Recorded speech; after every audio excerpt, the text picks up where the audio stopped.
बहन एवेंजलिन, जब मैं तुम्हें एयरपोर्ट में लेने के लिए आ रहा था तो मैं बहुत खुश था। और आज माँ ने तुम्हारे पसंदीदा बिरयानी बना के रखा हुआ है और सारी बातें तुम्हारे मनपसंद बनाई हुई है। मुझे भी बहुत खुशी हो रहा है क्योंकि बहुत महीने बीत गए जब से तुम सेमेस्टर के एग्ज़ाम के लिए गई हुई, एक बार भी घर नहीं आई बहन।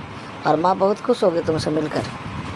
हाँ, मुझे भी बहुत याद आता था आपका और मम्मी का और पापा का। जेकब भाई, मैं बहुत याद करती थी और कई बार मैं अपने आंखों से आंसू निकलने से रोक नहीं पाती थी। याद आता ही रहता था आप सबों का। और मैं सोचती थी कि मेरा सेमेस्टर एग्ज़ाम क्लियर होता और मैं घर जाकर अपने भाई से, अपने मम्मी पापा से मुलाकात करती कह करके। आज मुझे भी बहुत खुशी लग रहा है। अच्छा एवेंजलिन, ज़रा ये तो बताओ कि एग्ज़ाम तो कंप्लीट हो चुका है, लेकिन तुम कौन सा रैंक पाने की आशा रखती हो? जिस तरह एग्ज़ाम मैंने लिखे हैं प्रभु यीशु मसीह के अनुग्रह से, क्योंकि एग्ज़ाम लिखने से पहले मैं हर बार प्रार्थना करती थी जेकब भाई, और जाती थी। और मैं जब भी एग्ज़ाम लिखती थी मुझे पता ही नहीं चलता था, कोई भी क्वेश्चन हार्ड नहीं लगता था। मुझे विश्वास है परमेश्वर मुझे फर्स्ट रैंक में ही पास कराएंगे और सचमुच आने वाले समय में मुझे जॉब भी मिलेगा। बहुत बढ़िया, बहुत अच्छी बात है ये सारी बातें। और ये न्यूज़ सुनकर तो मम्मी और पापा बहुत खुश हो जाएंगे मेरी प्यारी बहन। अच्छा, वो सब बात तो ठीक है जेकब भाई, किंतु जैसा कि हमारा घर अभी भी 20-30 किलोमीटर दूर है, घर पहुंचने से पहले क्या हम यीशु मसीह की बातों में से लेकर किसी बात की चर्चा करें? क्या कोई बात आपके मन में है? क्योंकि मैंने सुना है कि इस बार चर्च में जब भी आप परमेश्वर के वचन का प्रचार कर रहे हैं तो गैदरिंग बढ़ती चली जा रही है, इस तरह से मैंने सुना और मुझे बहुत आनंद महसूस हुआ। क्या आप मुझे भी यीशु मसीह के अद्भुत कार्यों से संबंधित कोई बात बताएंगे जो आपके मन में है? बिल्कुल मेरी प्यारी बहन, मैं तुम्हें बताऊंगा। ध्यान से सुनो। जैसा कि हम पढ़ते हैं बाइबल के नए नियम की किताब के मत्ती रचित सुसमाचार और उसका 15 अध्याय 21 से लेकर 28 और मरकुस रचित सुसमाचार उसका 7 अध्याय 24 से लेकर 30। यहाँ पर लिखा है, कनानी जाति की स्त्री का विश्वास।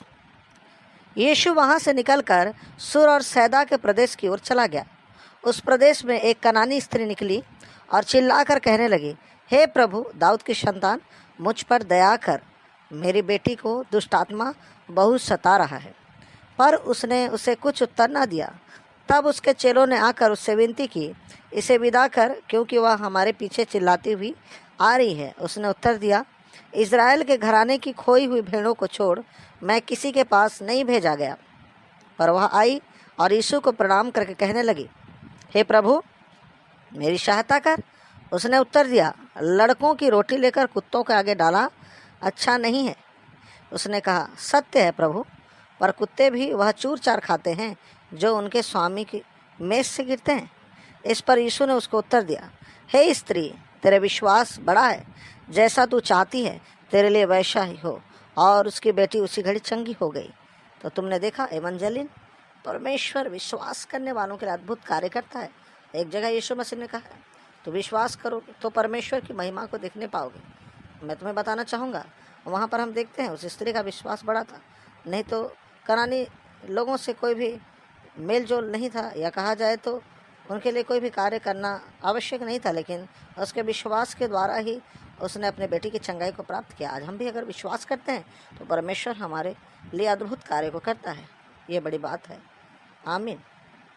हालेलुया, प्रभु की स्तुति और महिमा। सचमुच हमारा यीशु मसीह बड़ा महान है जेकब भाई, और आपने जिस शैली से परमेश्वर के वचन के विषय में बताया, ये नई बात है मेरे लिए और मुझे बड़ी बात सीखने के लिए मिली कि यीशु मसीह वैसा परमेश्वर जो कोई भी अगर योग्यता नहीं भी रखता उसके आशीष पाने का, लेकिन अपने आप को अगर नम्र करता है और दीन करता है तो परमेश्वर निश्चय उसकी सुनता है। यही बात है ना जेकब भाई? यस मेरी प्यारी बहन, तुमने सही बात को समझ लिया है। God bless you. Bible teacher के सारे दर्शकों को हमारा प्रभु यीशु आशीष करे। आमीन।